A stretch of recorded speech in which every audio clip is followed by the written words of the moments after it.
Your real name is Herbert Buckingham Corey.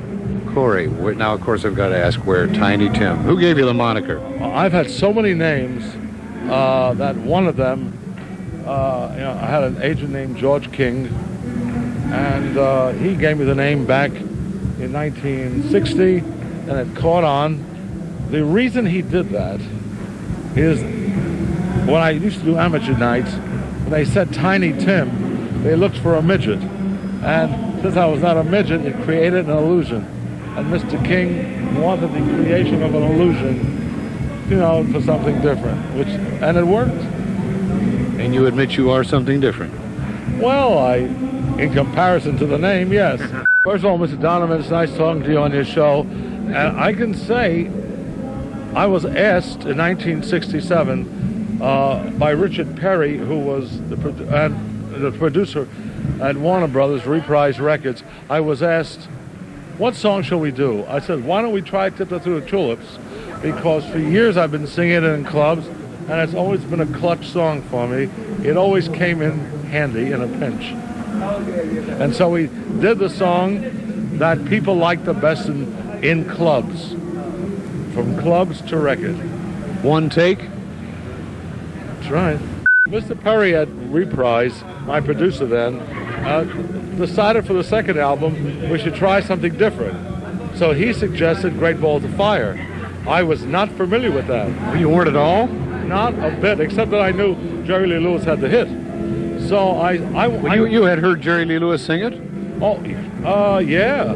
I heard at that time I heard him sing, in the 50s songs like that, and I think another one he had. High School Confidential, whole lot of shaking going on.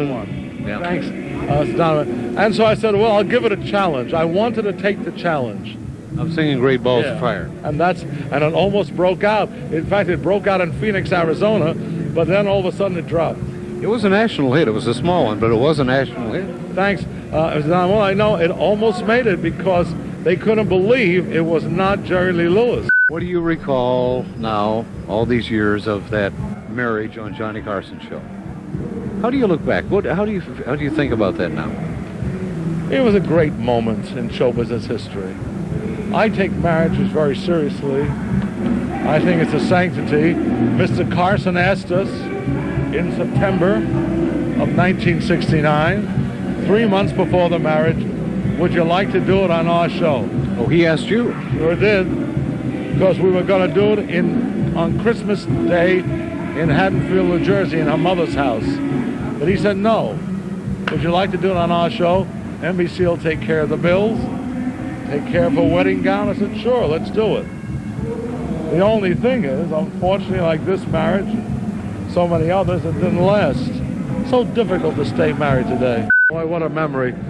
That was in '79. The gasoline shortage. And also David Heavener, who came from here. I was working in a place called the Toy Tiger. And originally the song was another song. But I said, hey, I love the melody. Why don't we do something with the gas pump situation? And he changed it to Tiptoe Through the Gas Pumps. And that was the last time I was on Mr. Carson's show in '79 singing that song. It almost made it again, but the gas got better as soon as the record came out, and there went the record. Last year I had an album, the cover of which was taken here at Churchill Downs. The album never came out because the man who made the album, his checks bounced. At least one of them did.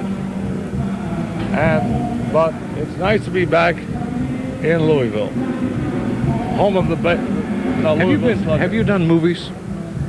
Only one movie called Blood Harvest, which is a horror movie.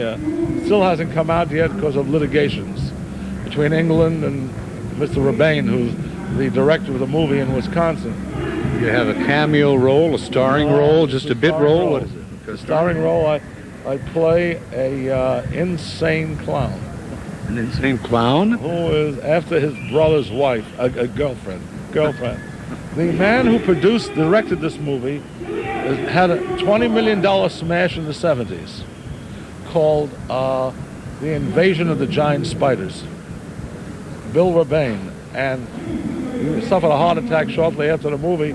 He had a lot of stress on him with this thing, but I hope it comes out eventually. Blood Harvest. It's somewhere in the can, waiting to be released. How long did it take you to film it? That took me about a month. Where was it filmed? In Irma, Wisconsin. Took about a month. Blood Harvest, and it's still waiting to come out. Yeah, and I tell you, Are you happy with the work that you did in it? for the first time I am. I'll tell you right now, Mr. Donovan, it's an amateur acting job. I sure need a lot of help. I mean, the only good review is going to be when the end of the picture comes. You know what I mean? But it was a start, and I certainly know I need a lot of help. But it was a beginning, and it sort of broke the ice.